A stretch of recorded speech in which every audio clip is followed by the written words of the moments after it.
All right. Well, welcome back, everybody. Today we're going to be wrapping up Chapter 8, Reforming America, talking about some of the additional changes that are happening in the country, all of this stemming from some of the stuff that we've talked about previously, including stuff that was actually from the last chapter, industrialization, and the coming of the factory system, and all of that, and how that was having an impact on society just as much as it was having an impact on the economy. So, the coming of industrialization, the rapid growth of commerce, and all of these things, something actually called the market revolution, we're going to talk more about in chapter 9.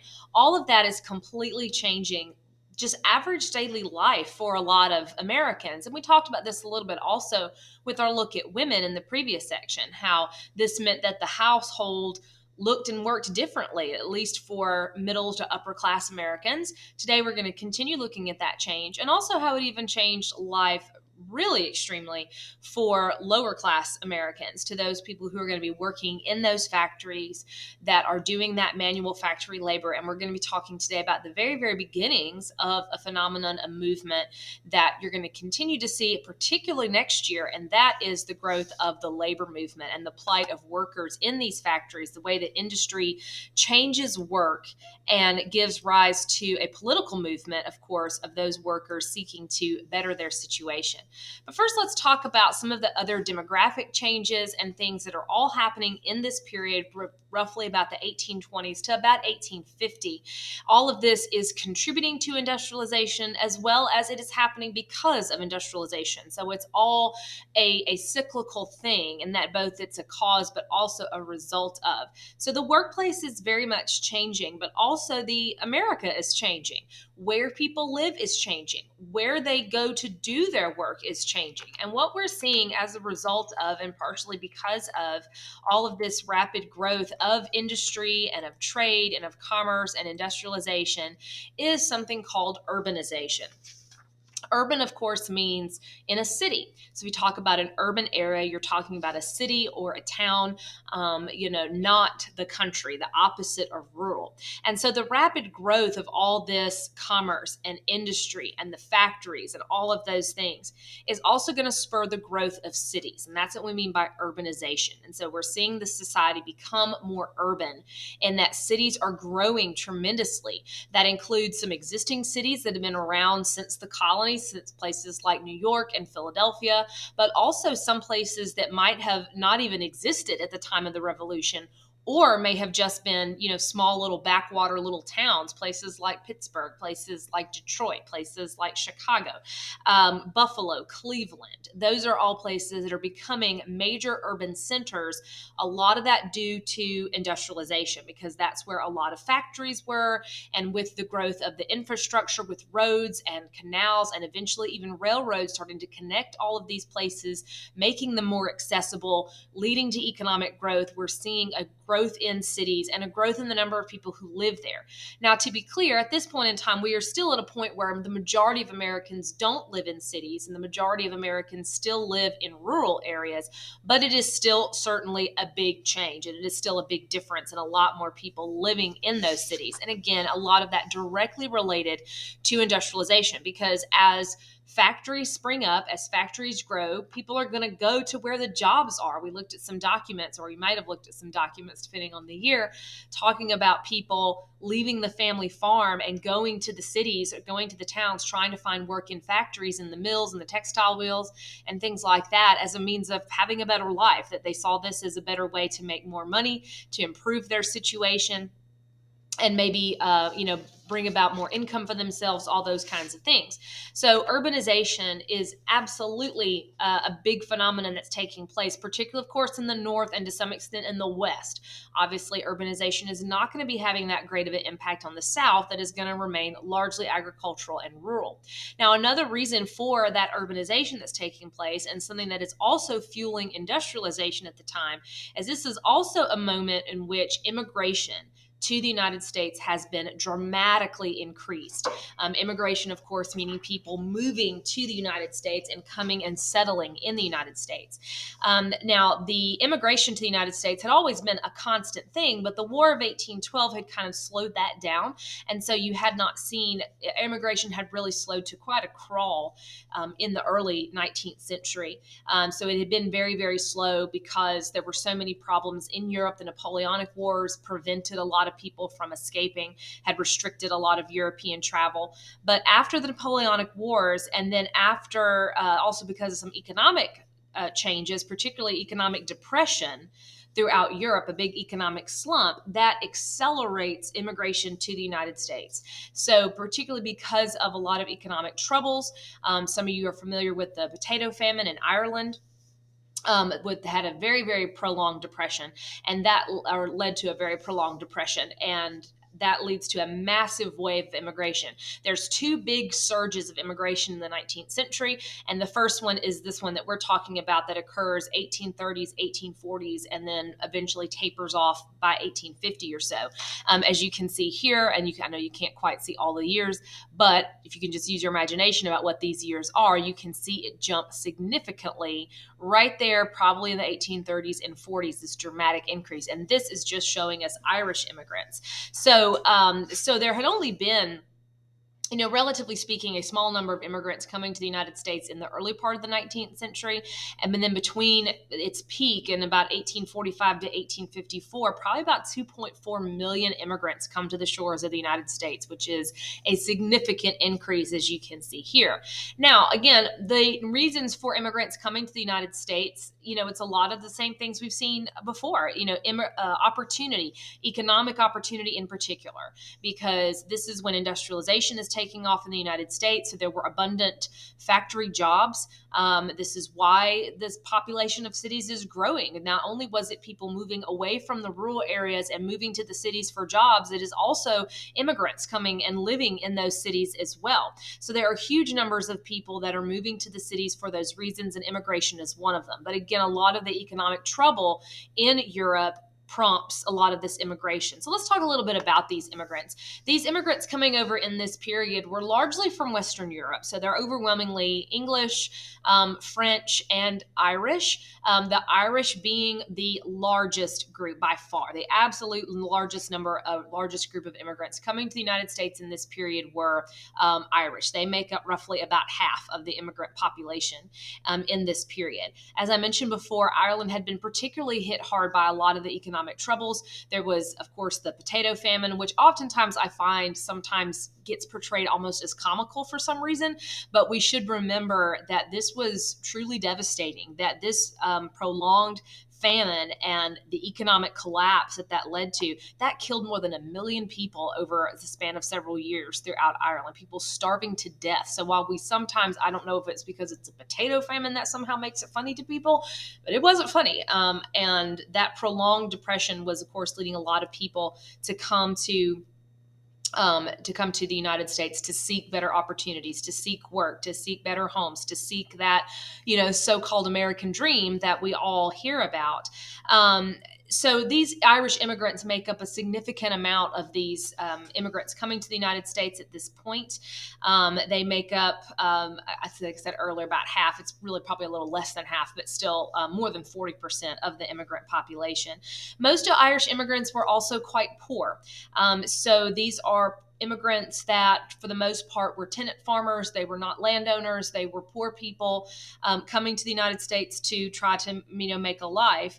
So most of these people didn't have the means to go buy a farm or go buy land the way that previous groups of immigrants might have had the ability to do. So that's why a lot of these people are ending up in the cities as well, because they essentially had nowhere else to go. It wasn't like they had money saved up that they were going to go buy a farm, somewhere out in Minnesota or something like that. Most of them are going to end up in Boston, in New York, in places like that, in immigrant neighborhoods, because that was, what they had the means to do, working in factories and all of that. So they congregate particularly in your northeastern cities. And again, by the 1850s, they make up a significant part of the population, roughly about half. Next to your Irish immigrants, German immigrants were probably the next biggest group, or were definitely the next biggest group. German immigrants, however, tended to be a little bit better off. They tended to be a little bit better off financially. And so they tended to be more likely to be able to purchase land, to move out in more of the western states, and not to congregate quite as much in the cities, in ethnic neighborhoods and very poverty stricken neighborhoods a lot of the time, and be looking for factory work. So this is going to give rise to a movement that we're going to continue seeing really indefinitely. It never goes away. And it's a movement called Nativism. And one of the great ironies, I think, of this country is that we are a nation of immigrants that has never liked immigrants all that much, that has always found fault with immigrants, and that has a long history of great discrimination towards immigrants. And so that is going to have a big surgence here in this period because of the heightened wave of immigration at the time. So this gives rise to something called nativism. And nativism is this feeling of hostility, this prejudice, discrimination toward immigrants. A nativist, if we look at that word native, when we think of the word native today in the 21st century, we are probably thinking Native American as an American Indian. But realize that in these days, what they meant was a native-born American citizen, meaning an American who was born in the United States, white, Protestant, maybe only a generation or so moved from immigrants, but a non-immigrant American. And nativists believed in the superiority of native-born American citizens. They are opposed to large amounts of immigration. They believe, for whatever reason, for a variety of reasons, that immigrants are somehow polluting the country, that immigrants are a threat to the country, that immigrants couldn't really be fully Americanized, and therefore they shouldn't have the same rights as other people. Nativists could want outright bans on immigration. They could want limitations on immigration. Some of them wanted to restrict the rights of immigrants once they came to the United States, whether it's they wanted to keep them from voting once their citizenship had been obtained. Some of them wanted them to not be able to obtain citizenship. Some of them wanted immigrants, once they became able to vote and things like that, not to be able to hold office. There were numbers of ways that nativism might have shown up. And it also, of course, just shows up in straightforward discrimination, harassment, just a lot of just overall ethnic discrimination. And nativism, particularly in this period, is particularly targeted at the Irish. The Irish are going to bear the brunt of that nativism because they were the largest group, and so they tended to be the biggest target. Nativists saw big problems with the Irish, as you can probably imagine, saw them as, it's just a bunch of poor people coming over to crowd the cities, and they're making everything dirty, and they're making everything overcrowded, and these are people who are different from us, and they can't be Americanized, and all these sorts of things. There is also the very big concern, and this is one that never goes away, and we hear this even now, this concern over jobs, the idea that immigrants were taking jobs, that they were working in jobs and they were getting hired in jobs because they would be willing to work for less money. And so they were taking jobs away from native-born American citizens, and that they were driving wages down. And causing work, or employers wanted to hire cheap immigrants rather than pay a higher wage to native-born Americans. So they are, a lot of this is about, economics, but some of it is also cultural as well. The Irish were culturally different, not just because of their brogue, but religion was a very big part of this as well. In fact, before I get to American Party, I can't stress enough how much of the nativist movement, particularly at this moment in time, is religiously based. A lot of it is about economics and jobs and all of that, but so much of it is about religion. The Irish immigrants, being Irish, were overwhelmingly Catholic. And so there is a huge anti-Catholic aspect of nativism. Again, I can't really overemphasize how much of nativism at this point was an anti-Catholic movement more than anything else. That seemed to at least had the most resonance. So there was a large part of this that was just against Catholicism, and this great concern that immigration was somehow like a Catholic conspiracy, and this belief, which sounds quite bizarre now, but that this whole thing was like orchestrated by the Vatican, by the Pope, and that these immigrants couldn't truly be Americanized because their loyalty was really to the Catholic Church, and they were going to come over and be like little, Catholic robots doing what the Pope wanted and doing their bidding. And this is why they wanted to keep people from voting. There were all kinds of laws proposed and ordinances proposed that required, religious qualifications for holding office, that Catholics could not, hold office or whatever. And in similar ways that we would later see racial segregation in the South, there would be ethnic discrimination like that in some parts of the North, where Irish immigrants or Catholics could not patronize certain businesses or do certain things. And that is partially fueled by those evangelical revivals of the Second Great Awakening as well, because we shouldn't forget that the Second Great Awakening is, yes, a religious revival, but it is a Protestant religious revival, which means that it's not Catholic. And so a lot of that Protestant evangelism is also a very anti-Catholic movement of people that truly saw Catholics as being a threat of some sort of some kind. So nativism shows up in a lot of ways, and there are people that had those feelings, but this results in the establishment of clubs and societies and organizations that were dedicated to nativist principles, that were dedicated in their minds of preserving true American values and preserving American purity and all those kind of things, and not allowing it to be polluted by immigrants. And that eventually even results in getting involved in politics. So this becomes a major political issue at some point. That eventually leads to the culmination of that is the establishment actually of a political party known as the American Party.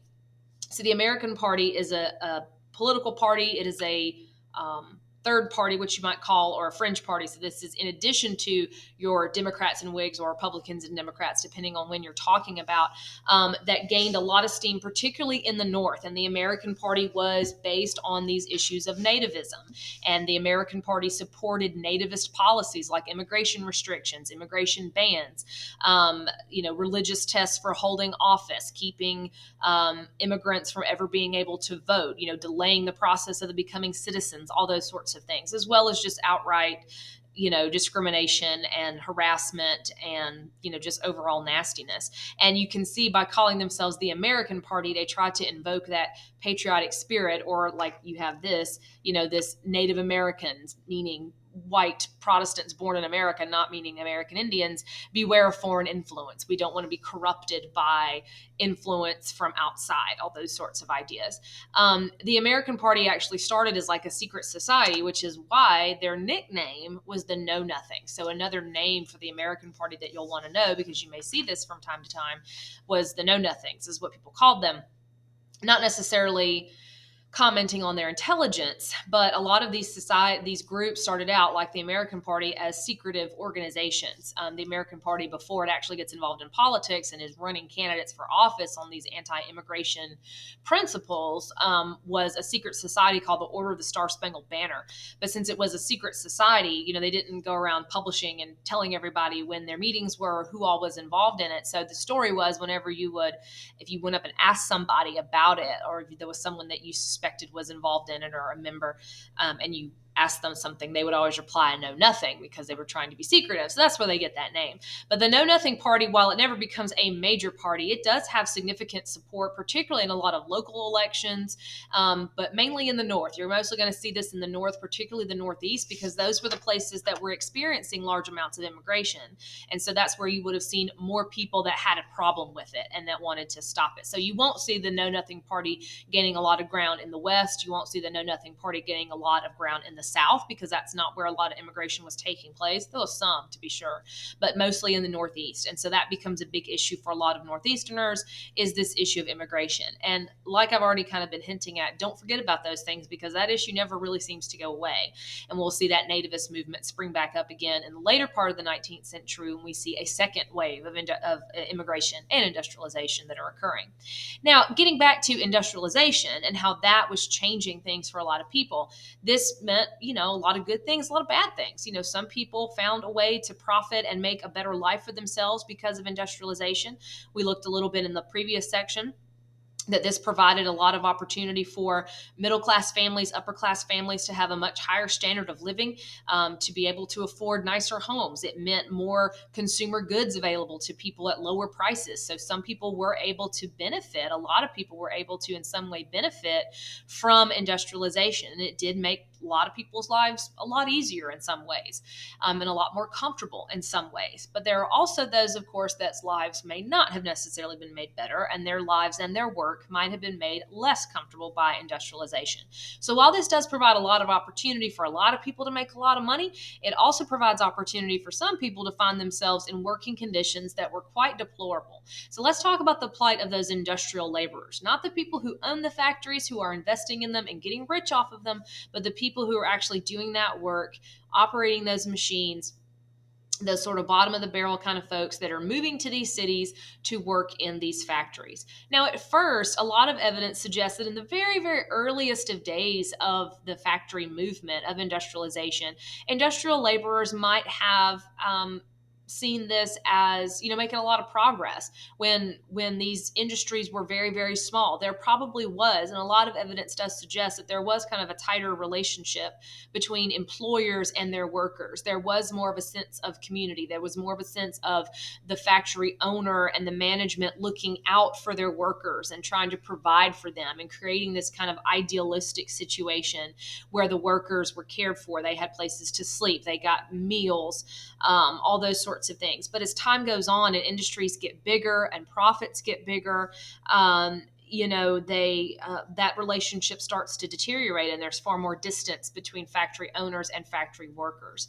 So industrial laborers will soon find themselves in a situation that is certainly not ideal, and industrial laborers experiencing a lot of problems. And I'm sure you can guess what a lot of those were, including very, very long hours. Eventually, these workers could be working 12 hours a day, 18 hours a day, 6 or 7 days a week with little to no breaks, because there were no laws at the time to prevent that. There were no laws to say that you could only work people so long before you at least had to pay them more, that kind of thing. They're working in very dangerous, very unsafe, very unhealthy, and very unsanitary conditions. They are working in tight, cramped spaces. These factories would not have been well ventilated, so there would have been sometimes smoke or unclean air going through it that they're breathing, or they're hot, or whatever you want to say.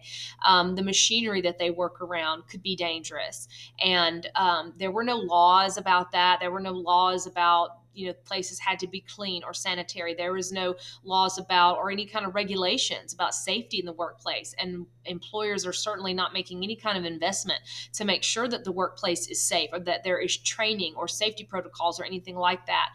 And if a person got hurt, if your arm got mangled in a machine, or your leg got cut off, or you got sick because of the bad conditions and you couldn't work for a week or a month or the rest of your life, there was no health insurance, there was no workman's compensation, there was no pension plan. It just meant you were out of work and you weren't going to be able to earn your wages anymore. So people find themselves in a situation that is quite difficult. There, of course, there's child labor. There are, just no other opportunities. Housing is poor. They don't make a whole lot of money. Very, very, very low wages, of course, is also a very big problem with all of this, is they are paid hardly anything and not much to live off of. And so it's not going to be long before we will see industrial laborers trying to organize. We see the beginnings of the labor movement and labor organization, and the early organized labor. And at first, organized labor, workers trying to band together to form groups, labor unions is what we call that. Now, these technically earlier forms of this have existed really since the medieval period, but they would have been skilled workers, guilds they were called then, your craftsmen's guild, your miners guild, and your whatever, blacksmiths and so forth. But now we're starting to see it become bigger. So labor unions, groups of workers working together, uniting together to try to seek change. Because if one person, the idea being if one person goes to the boss and asks for a raise, they're not going to get it. They might even just be fired. But if we all go in and say we want to raise. If we all go in together and demand better conditions, then we stand a far better chance of getting what we want. And at first, these would have been very, very, very small. They probably would have just been confined to a single factory. And eventually, as time goes on, they get bigger and bigger, maybe trying to unite all the workers in all the textile factories in a particular town, or something like that. And then later in the 19th century, you'll see attempts to try to organize workers, just all kind of workers, not just, textile workers or steel workers, but all kinds. But at this point in time, they would have been relatively small. Now, labor unions are very much going to struggle. This is the beginning of a long, long, difficult, messy, and sometimes not very fruitful journey to get some of the things that they want, like what we would call today minimum wage, safety regulations, bans on child labor, hour restrictions, so forth and so on. It's at this point, because this kind of work is so expendable. These are unskilled workers that are easily replaced.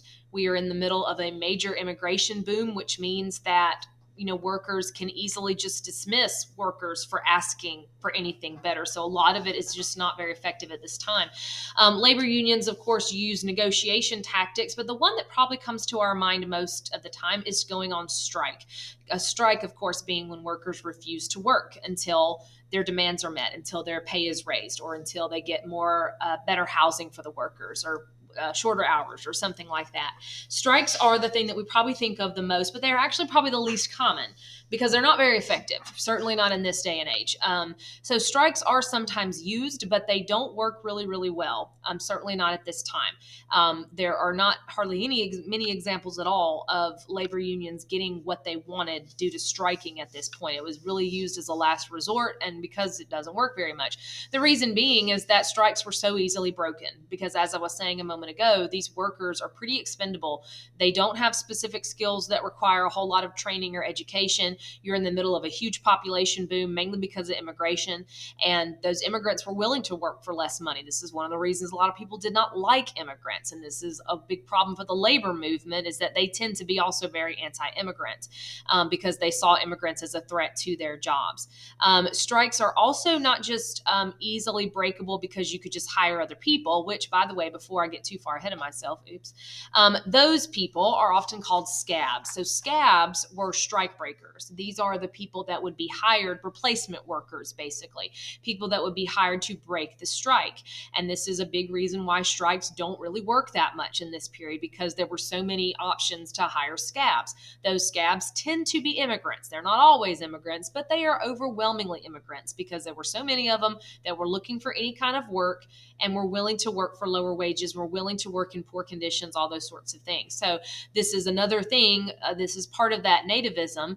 And once again, there's always going to be a big divide in the labor movement between immigrants and non-immigrants, and those that said, hey, we should be including immigrants, and those that didn't and wanted actually the labor movement to be anti-immigrant because of that.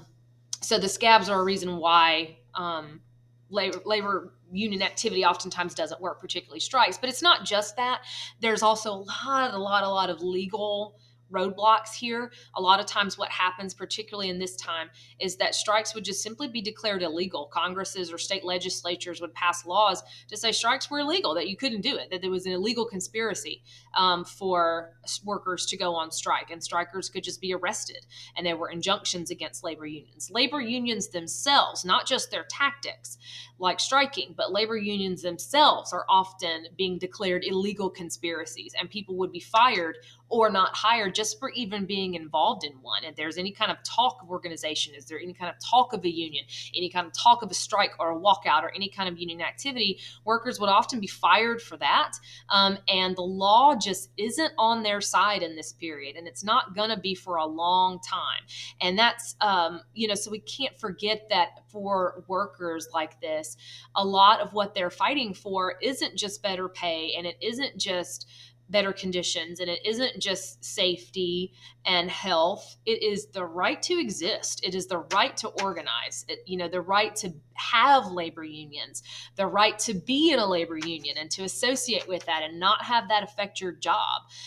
That is something that they are fighting for, and that's a crucial thing that they're not going to get for a long time. So this is the beginning, like I said, of a very, very long road, a very difficult one that labor is going to limp along. There are a few minor victories in this period, a few instances in which pay might be risen. At least one state-based court case in which the court ruled that the labor union itself was not an illegal conspiracy, that maybe something like striking was, but just having an organization wasn't. So there are some very, very small victories that are taking place, but this is a long road, and one that we will continue to look at, particularly next year in the 11th grade, looking a lot at the labor movement as it continues to grow and expand in the late 19th century.